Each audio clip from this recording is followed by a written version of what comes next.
there's no easier way. Actually, in a sense, the development sector is complicated because we can all feel sympathy. But when we start feeling empathy, we get into trouble because, the need to, the need to really give advice is very high, right? When we practice that advice, we get into a lot of trouble. We get into, so we tend to therefore be as instructional as possible. So I think to prevent being instructional, can we give agency? So if conversations are more about enabling, which is a slower process, much more difficult process, and much more time consuming for sure, and it sees its roller coaster rides, right? You feel, hey, listen, I said this, people are not following. But it's instructional, it's a lot better. I've created a checklist, I've said you follow this, but it's still not done. But the moment you start giving agency there, we have to re-examine our own thought process. So I think that's where I think for me also it's a learning process, but I would say that's sort of, I believe that's the way to go.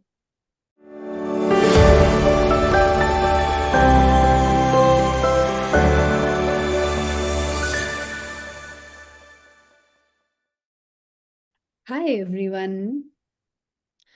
Welcome to Coacharya's Opening the Inner Eye series webinar.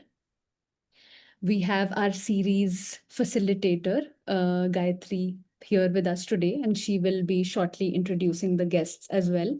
But as you are joining us, do let us know where in the world you're joining us from.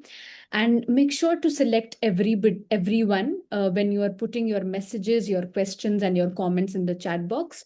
So everyone, including the panelists, can see your messages and your questions.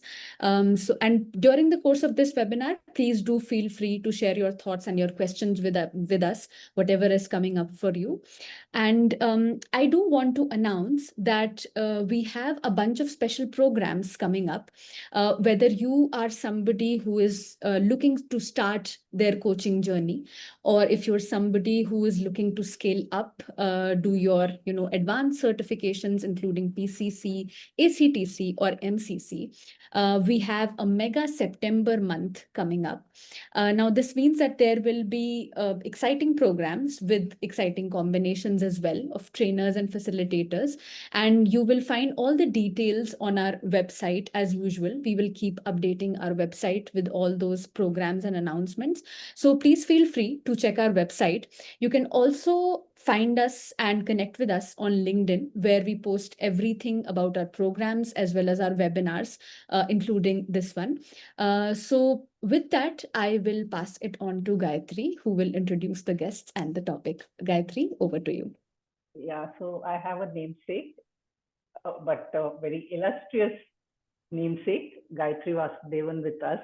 And Gayathri Vasudevan is an expert in, what I would call as grassroots to impact, so impacting right from grassroots. We are all coaches. We impact people who are already doing fairly well to do even better. But she has worked in an area where she brings people up from grassroots. So let me just introduce her. So with whatever little time I have, because there's so much I can say about her. She is one of the people who is a transformative leader in our social development sector and has an unwavering mission in uplifting vulnerable communities and a lot of commitment to social work and employability and entrepreneurship. And she is the founder of Samba Foundation, and before that, she founded LaborNet, which actually is like a recruitment firm for people at the grassroots level. And talking about her journey, she has earned a lot of prestigious accolades, including from Business Today, Forbes India's Entrepreneur of the Year in 2018. And she's done a doctorate and worked with ILO, and I can go on and on and on. And of course, very inspirational figure. She stays in Bangalore, but hardly stays here because she travels so much. So, welcome to our program, Gayatri. Thank you so much for your kind introduction. Thank you. Yeah. So we are waiting for Pandi Rajan to join in, and just before while waiting, can you tell us a little bit more about small things which you like, which impacted you in the sense maybe incidents and your journey? What have been a few transformative points of inflection where you really changed your outlook? I think let me start with the most recent. I think the COVID was very transformative for me because it's when I really uh, felt that it's not to say that state alone is responsible, but people like us who have been in the not-for-profit sector have also been the recipient of a lot of funds. Then what is our accountability to have improved systems, to have delivered to it? I think that was a major sort of turning point for me, saying it's okay to say, what, did government spend well or not? But when I ask myself that question, over the years, the funding that we received, how did we handle it? How are we delivering on it? I think was a turning point for me. And that's when I sort of decided to full-time switch to Samba and look at the not-for-profit, see are we able to bring accountability. And every single year I've been learning what the gaps have been. I don't know if I've solved for it. I don't think I have. I think there are probably better people who have, but I know that I at least I've identified, and each year I identify more gaps in what we do. So that's been a major turning point for me. Another one I would say is, uh, you know, when I was actually in ILO, it was a huge learning journey for me. How do you look at policy documents? How do you look at government, what are the constraints under which the government employees work? I think it was a learning thing. So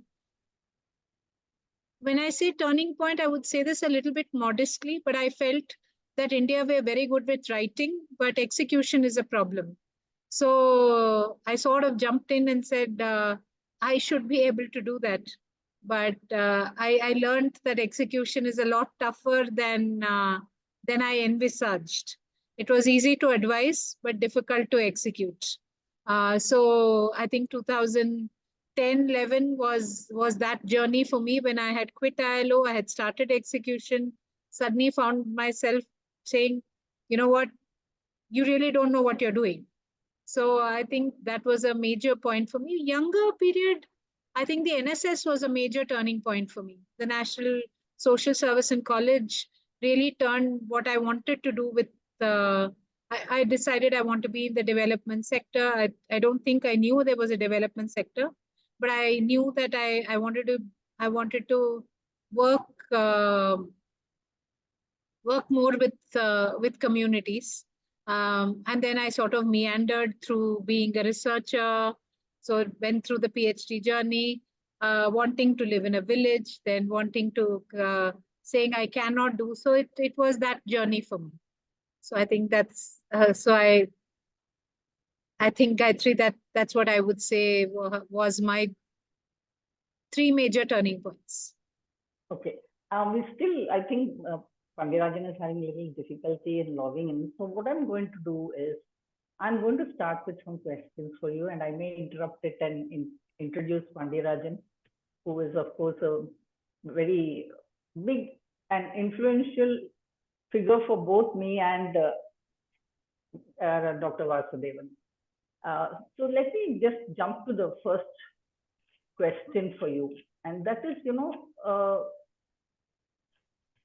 see, we are having you have an ecosystem thinking, which is where your ecosystem is very large. How can people, and many of us here are executive coaches, help their corporate clients develop this ground up empathy, which is inherent for you? and the ability to see the marginalized society elements from accessing opportunities? So I think the best way is to step into the shoes.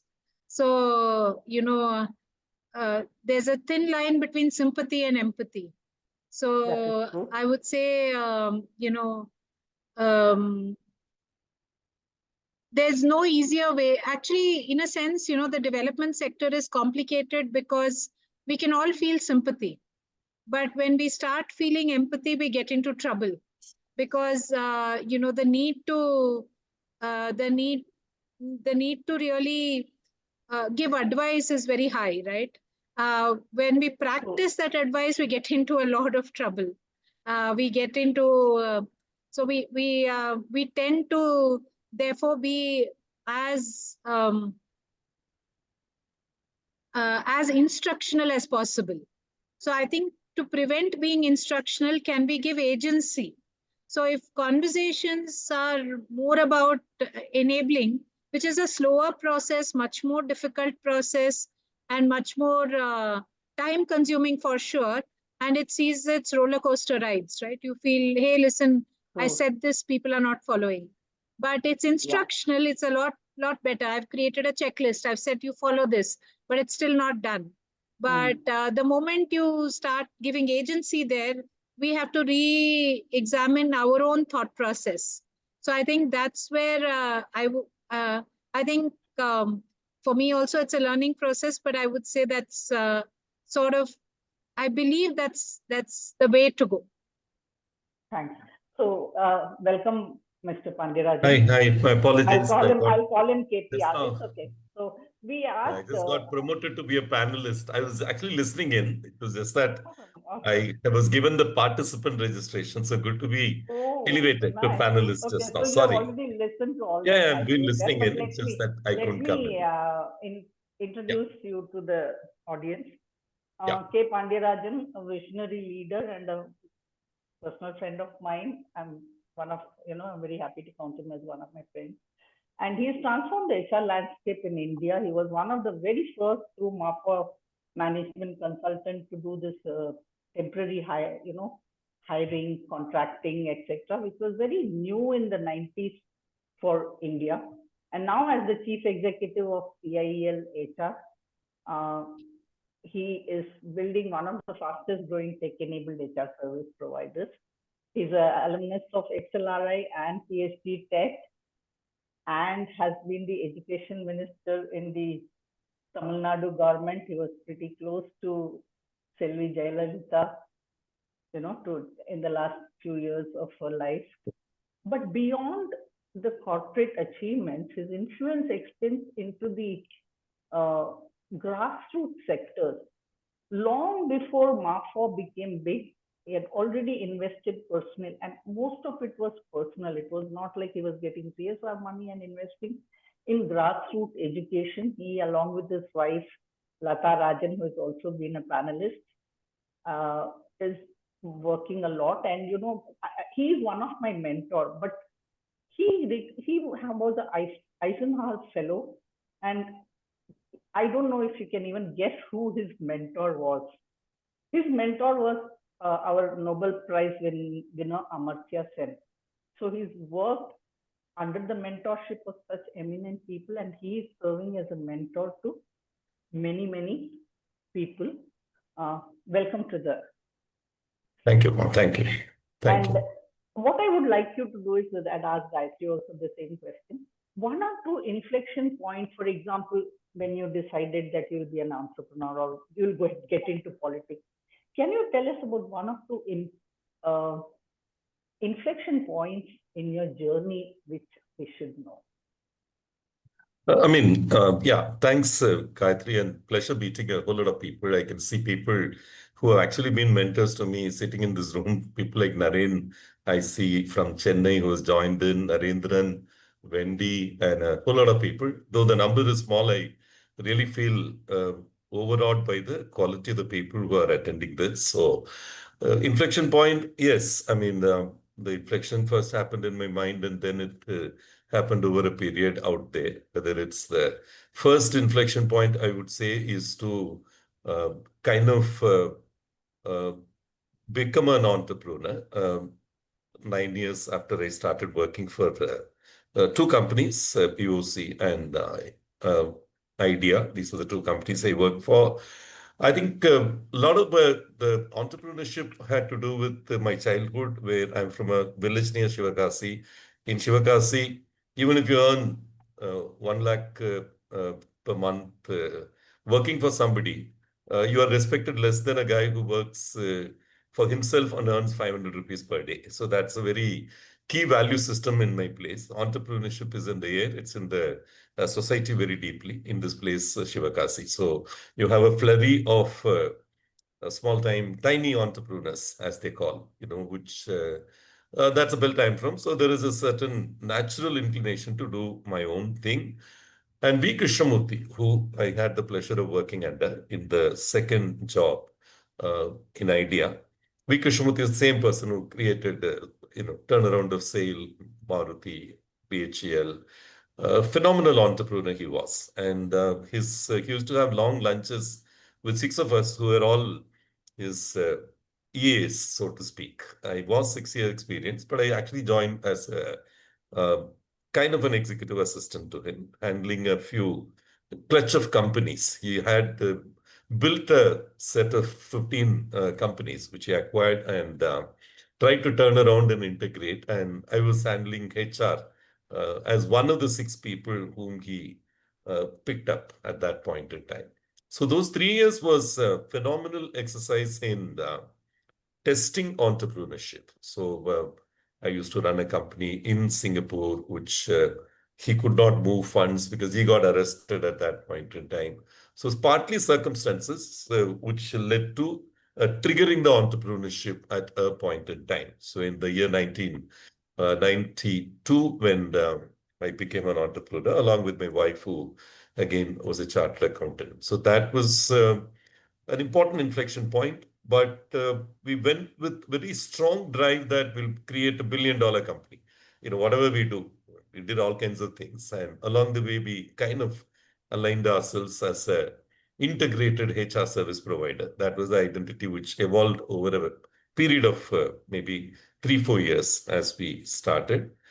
But I think I was blessed to have some 10 of them who were really solid pillars, the institutional anchors, as I would call, who kind of laid anchor solidly and allowed all my entrepreneurial dreams to stay anchored. So we could create over 18 years, 1,000 crore company. We could do a $1 billion, but I think as many changes in the environment were happening, I think we were, like someone who, glides along. We were allowing the winds of time to take us along with some course correction, which was anchored on our purpose, kind of a thing. I would put it that way.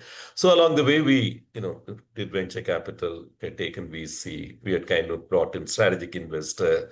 So I think we experimented with many things which evolving times had brought, and stayed focused on building an institution of sorts. Okay, so MAFA became a strong institution. And the second inflection point was, of course, when I wanted to get into politics. And I took place around the year 2009, where I first contested for the parliament.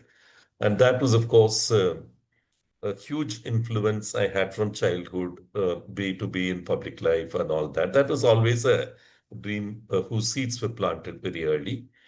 I would even put it interestingly, Naren is also there. He would bear me out on this.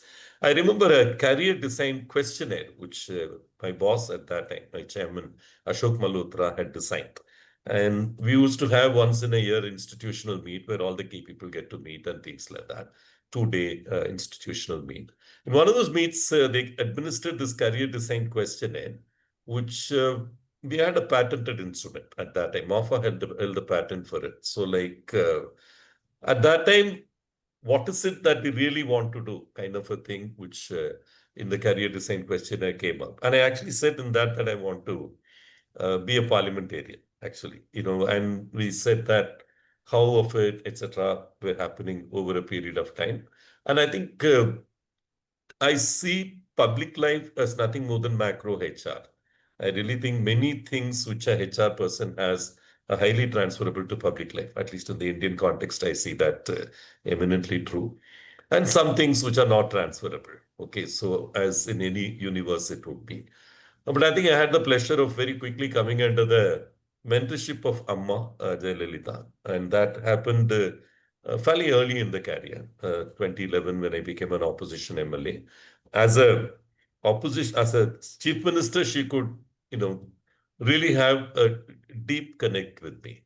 And within next 5 years, when I joined her party and contested, it was given one of the best ministries possible, a huge range of things to do, including GST Council. I was a founder member of GST Council. So some of it gave meaning and purpose to what I had learned earlier, and I could make a contribution at a larger level, at a national level. So that was a huge success.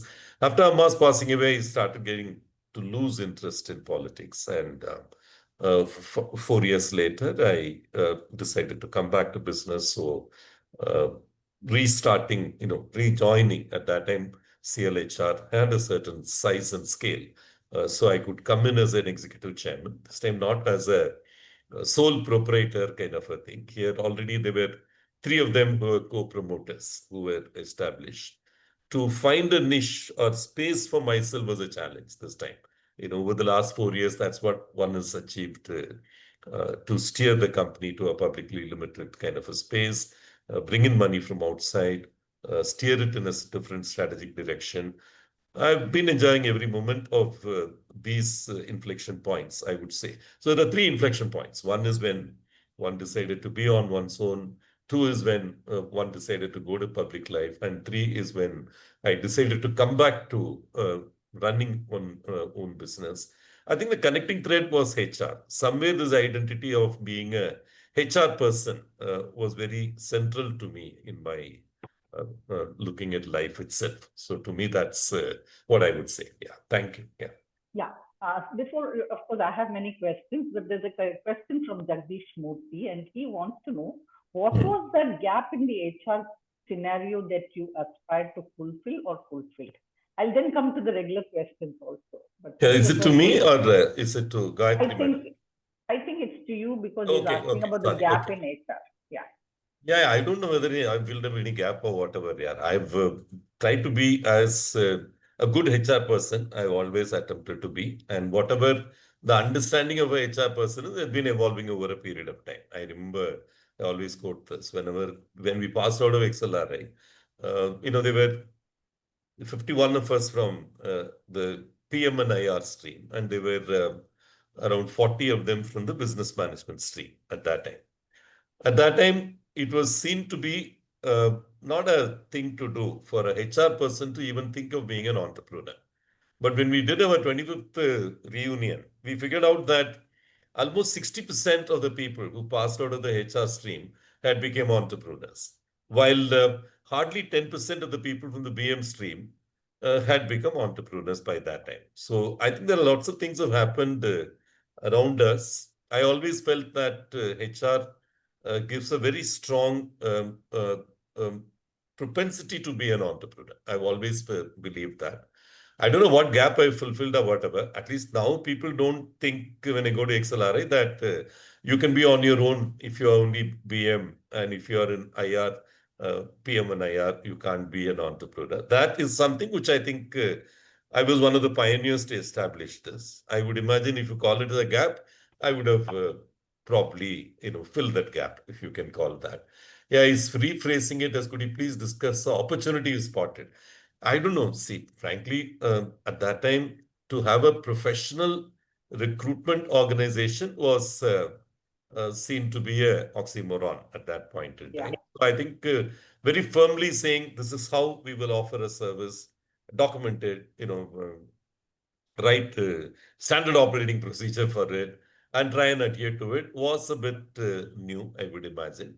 Even at that time, there were a lot of organizations used to take money from the candidates. Okay, and it was considered to be okay. Even the professionally qualified people used to do that. At that time, it was a little new. Now it may not be. Now it's kind of become a standard that you don't. Candidates also won't give money any longer or whatever.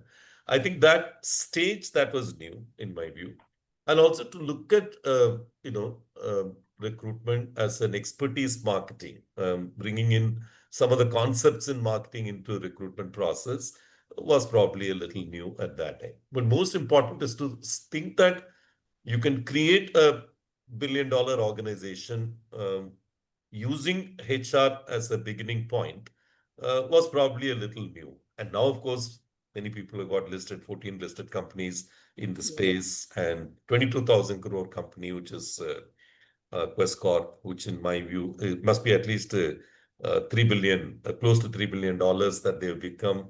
I see all of that and I feel a sense of satisfaction.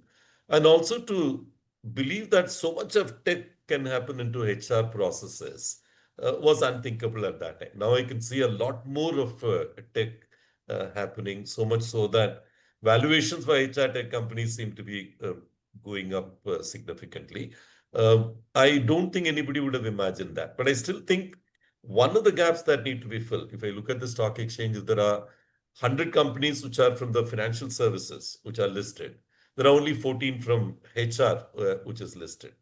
And even within the HR, there are companies which don't want to identify themselves as a HR company. Like, for instance, InfoEdge, which started in the HR platform and they moved out of it, multi-platform. They never identified themselves as a HR company, though they were looking at a HR process. That's one of the things I feel often a little concerned. And I think that HR services should have as many organizations and institutions as financial services has created in this country. That's one of the things which I still think is the way to go. Yeah, thank you. Thanks a lot. I'm going to come to Gayathri and ask her the second question, and I'll come with that same question to you also. So both of you, of course, MAFA to some extent did touch the grassroots. I remember, when we were recruiting secretaries, etc., people would say, you'll not make money out of this, So we were going little down as such. But Gayathri has worked with the grassroots level. So what are the hidden biases in this traditional employability framework that exclude those who need the opportunities the most? And I think it's not so much hidden biases. I think it is our understanding over a 30-year period, if we look at. I think young people have changed. We've got to accept that, there's been tremendous change in the access to education across the country. When I started, if I look at the 90s, schools were not available, just not available. We were still in the phase where we were saying adult literacy is important. We were in a phase where we were saying for every kilometer, you need a primary school. Every, I think 3 kilometers, you need a middle school, secondary school, 8 kilometers. That was the phase of the 90s. If you look now, we have 1,000 plus universities. We have 740 districts, but we have 1,000 plus universities. So education, everybody has seen as very important. So I think the last 30 years, India has changed. So in my opinion, one of the problems which is happening is the mismatch which is happening between what the young people want and what, quote unquote, the educated, I hate to use the word manning. I see DI there, but I don't know what to use as a word there. Those who are us who are recruiting, there is a gap between living wage and what is not living wage, right? Aspirations are high, and rightfully so. So I do believe that's really that's really a problem. So I'm not saying, I'm saying it's an inflection point for the country. So for people like us, at LaborNet, I've seen the journey of staffing. I've seen the growth in staffing there. But when I look at it from my hat, where I'm facilitating youth to be more, I don't want to say realistic, but they have to understand the skill versus their gap on what their expectations are. So many of them, if you ask them, they're very nice replies you will have. I want to earn 1 lakh. I want to earn 50,000. Now, if you ask them, how many people do you know who earn 1 lakh? 100,000 rupees, do you know? Then you start getting, I've even had kids who come and told me, listen, I want to own a Lamborghini. Where did you see a Lamborghini? Is it in a movie? Is it reality? So I think the journey that we need to face is not disappoint them, not to tell them it's not possible. That I think is wrong, but to bring a reality check and bring the career point. And I always think about it as the privilege that I grew up with.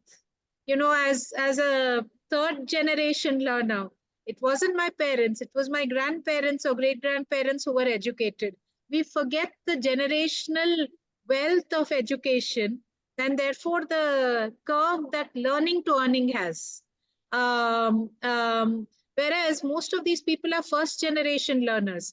So we'd say, oh, listen, they're unrealistic. They don't have the skills. They're only fit for what quote unquote bulk hiring. They're only fit for entry level jobs. True.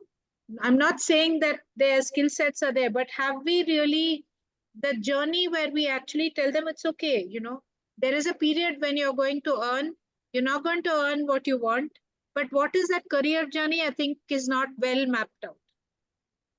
So to me, what we all need to do, I don't know whether as HR professional, as a social worker, as an industrialist, whatever is, I think it's more about understanding what do our people want. The company will always have to be profitable. No company can say I will not be profitable. Cost optimization is important for every company, and every company will go that route. The company is not is destined, and it is the company needs to make profits. Let me put it that way, right? So if the company has to make profits, that means who has to change?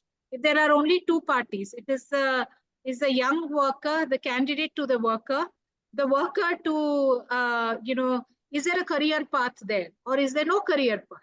Have we thought about what happens to 25, 26-year-olds? Have we thought what happens to 30, 35-year-olds?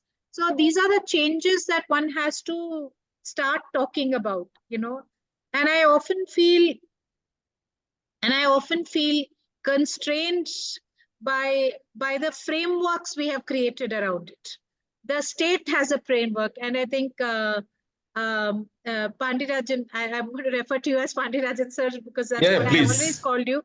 Sure. So he would understand as a state, he would have to say that, please give good jobs. Don't give entry-level jobs. But as an entrepreneur, he has to do the exact reverse.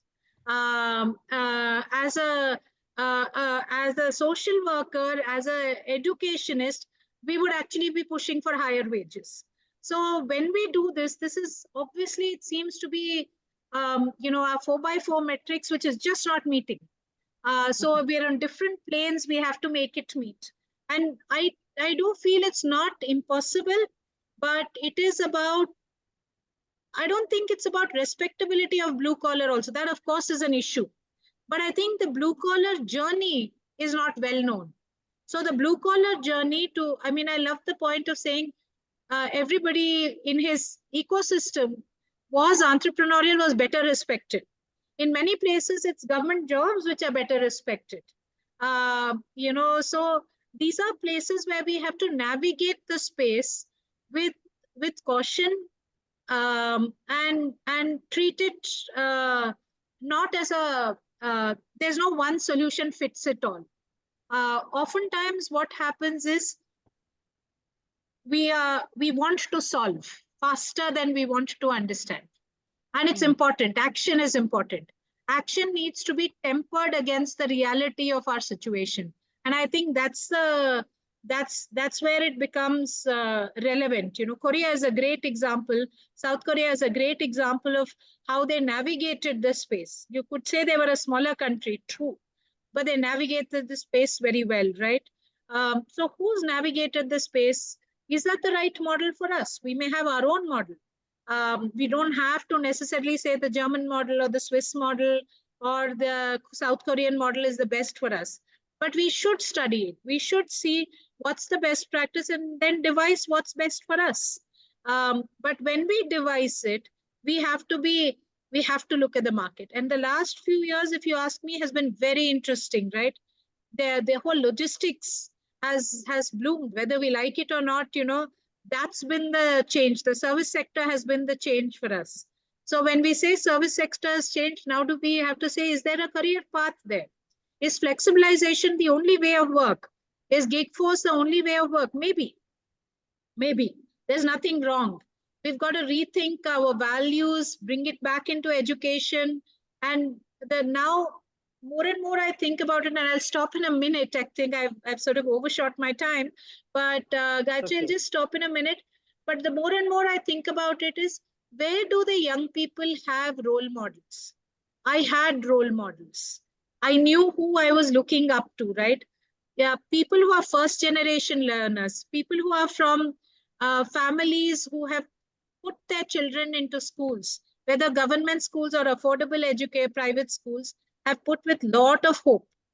As a parent, I know how much hope I have for my children, right? They have the same hope and the same dreams and the same aspirations. But that has to be that mentorship, which we take very easily, right? That role models that they see who are earning that 25,000, 30,000, 50,000, we have to give to them in their atmosphere. So the volunteering within that atmosphere, and that's sometimes what I think politics is about. I think that's what politics has cracked, but education hasn't cracked, and education to employment hasn't cracked. But unfortunately, and I'm being very, maybe not very politically correct, but we see politics as a dirty word, right? But that's not right. And I often find that's where the difference lies, right? They understand the people, whatever we say, which we don't understand. And that's, I think, the beauty of mixing various worlds to bring it to the world of the young person, to bring it to the world of the dream that the young person wants to actually lead. So let me just stop there. Yeah, thanks. No, so I'm going to ask, of course, people like you and Pandi Rajan are role models for first generation learners, absolutely, for sure. And Pandi Rajan has stepped into every, forbidden zone, like, for people in the corporate, politics, education, etc. So I want to ask you, see, of course, AI could come into picture and may be needed for the large scale which we have to address, right? Because the numbers are, like Gayathri just now said, the numbers are large. Korea might have handled a small number, but we are handling a large number. So how can HR large scale platforms like CIEL and the many companies which you keep looking at identify and nurture talent from India's lowest economic strata? Part two of the question is, how can coaches help executives identify and question the hidden assumptions in their hiring criteria that inadvertently exclude capable candidates? And I want to give the example of how second rung MBA, so-called second rung, was just brushed aside at one point of time. Now our need is so much that we can't do it. So what is your thought on this? How can this large-scale HR platforms be redesigned to identify the talent from the lowest strata onwards? Yeah, it's a long question. I'll split it into pieces. Yes, But before that, my mind is still very hugely with what Gayathri was mentioning, in the sense, this whole thing of education to employment kind of a syndrome. My honest feedback is, yeah, it is right. Politics, in some sense, in the last 11 years, have addressed this question squarely. From 4% organized sector in formal employment that we had in this country 11 years back. Today we are 25%. Okay. And we have a decent measurement mechanism and a labor code which actually defines what is formal sector, what is organized sector, and these confusions around all these. See, the thought leadership, in my view, should have actually come from the HR community or the community of managerial community, call it if you like. Somewhere I think this whole track of moving towards, what is organized sector, what is formal employment, define it, measure it, kind of a stuff, in my view, has been a singular success in the last 11 years. Okay, now we have a measure. When she talks about Korea or she speaks about some of the other developed countries, one in this index, I think we all need to hold up very heavily is how much is the percentage of formal employment in this country. Okay, we have always been a highly employment-oriented economy, in my view. It's just that the nature of employment was so much in the unorganized sector, informal sector. Unlike many other countries, and even US, compared to US, the extent of unemployment with us is much less, honestly. Okay. But, the quality of employment, as you call, is the real issue, as I can see. Because, yeah, family largely absorbs unemployed people and find the reference-based placing of a guy in a company or in a industry happens all the time, and it's always been taking place thanks to the family system and the community system that we have in this country, in my view. My great concern is this large community of influencers, the managers, as you call, especially HR, IR, coaches, as you call. The way they even articulate their thoughts is not, in my view, adequate. Okay, number one, for instance, how many of us in this community of HR people or managers, as a tag, if you were to look at, even have in their consciousness this movement India has made in terms of movement to the organized sector. Gayatri used a word called flexibilization, or making things flexible. That often moving into, we've moved people from the casual employment to flexible employment. We have now 55 lakhs of people who are employed by the flexi staffing industry. They get a TF, they get a ESI, some form of social security. I think, in my view, it's a seminal legislation which has been passed in this country, the labor code. I was part of the GST legislation. I was part of the group which created GST statutes. I know how difficult it would have been for governments, central government and the state government to pass the labor code, because they were all the time worried, will this have a political impact in the larger community? Who will stand by us if the unions are against us? Who don't want this to happen? Okay, who don't want this to happen because they think it's a way towards no union. The flexi staffing means no union, and their own domain getting shrinking with every passing day, which they've been seeing for the last 11 years, to be more precise. So, in my view, I think some of these movements which are happening, I really would like to see it, hope it happens due to the thought leadership of this community, which is listening to it, and not happen in spite of it, or, it just passes by this whole community. That is my great concern. To my mind, the only track in my 4 years of work, started working from 1984. So 41 years of work has been, if India can move at least 50% of our employment in the organized sector, which can be done by legislation, which can be done with simple interventions. ELI is one of them. NAPS was another one.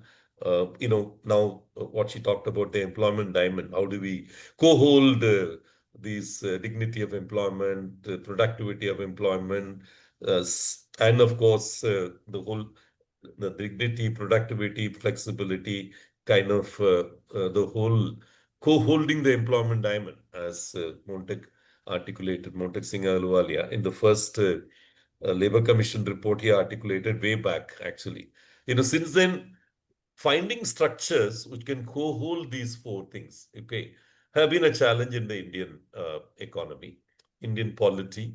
Often, I think the missing piece is thought leadership by this community of HR people or training community, coaching community, in my view, where they actually need to look at the macro. And then, in the light of the work that they do, then I think they'll become extremely powerful, in my view, to shape the way our society will move. In my view, this is the singular metrics which we need to look at. Organized sector, formal employment, what's the percentage this year? How much have we gone up? Even a thing of PF data is to me very critical. Okay, if you've grown from hardly 4 crores by the beginning of 2014 to today where we are crossed at 10 crores, it's a very important mark for me. Okay, some form of social security, some form of whatever, one for a rainy day kind of a thing. And in terms of the digital payment of salary, etc., giving an appointment letter and hiring a person, all these coming together as marks of organized sector, in my view, very, very important. To have a basic wages, minimum wages kind of a thing, and to lead with the state governments to implement this in a certain manner. It's not helped us. We need to find other metaphors of putting together labor laws, integrating them. And I think labor code is a great beginning in my view. And I really think some of us who are in the softer parts of the HR value chain often tend to see this as not our own. What's happening, what would a labor code do to the gig workers? Why did last budget announce all the PF ESA applicable to the gig workers and nothing has been implemented? The next budget is come and gone. Okay, so I think some of these are structural interventions which are critical. Processually, what I like to see is that whichever part of the HR value chain I am in, can I, start articulating my views? Now everybody can be an author with social media. How many of us actually reinforce one another and strengthen some of these macro thoughts is a question I like to leave to the group. In my view, more of us doing that. You don't need to be a politician in order to articulate your view on a social issue, social process. More importantly, strengthening someone else's position so that it becomes a large movement of thought kind of a thing, which is what I would say. Yeah. So I think the thoughts are all, so much that I think the time we have is so little. But I'm going to take one more question and I'm going to ask both of you this. And of course, even there are a lot of thoughts in my mind, especially about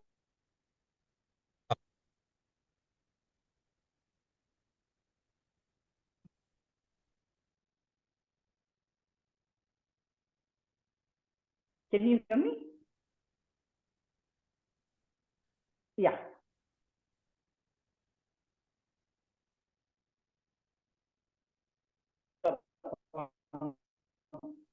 You'll have to unmute yourself.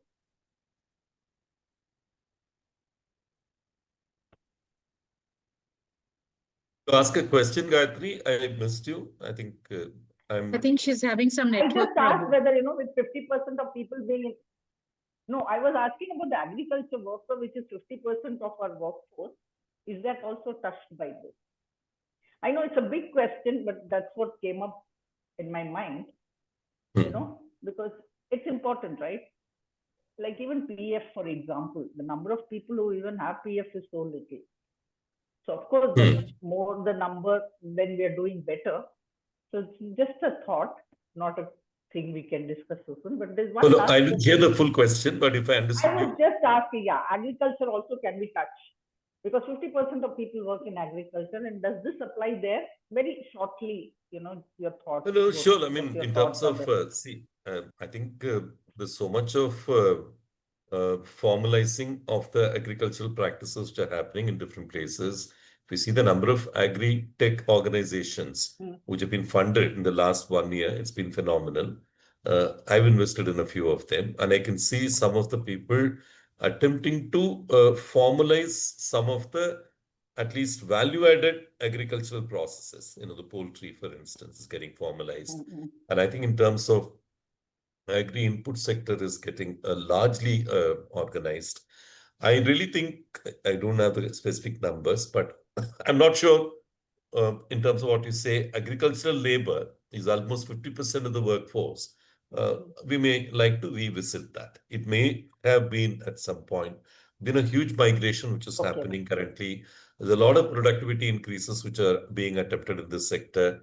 And I would not be surprised if the extent of formalization in agriculture and allied practices, allied services, there's been a faster movement to formalization in the last 11 years, where there's been a policy continuity, which is the reason I'm just taking this 11 years as a benchmark, not with any political purpose. But I think there's been a policy continuity in terms of labor in this country over the last 11 years. And finally, someone had the guts to say within the next 4 years, we'll have 50% in the organized sector.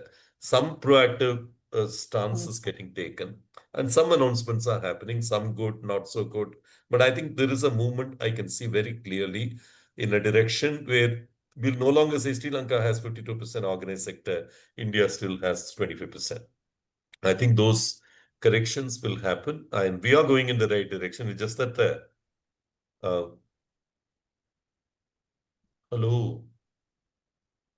No, I can hear you. I can hear you. So, I mean, it's just that, we probably need to equip ourselves with more of what's happening, what is politically significant. Politics will affect all of us. Good politics, bad politics will affect all of us. And there is no need to see this with a touch of distance, in my view. Okay, that's my honest view. Sam.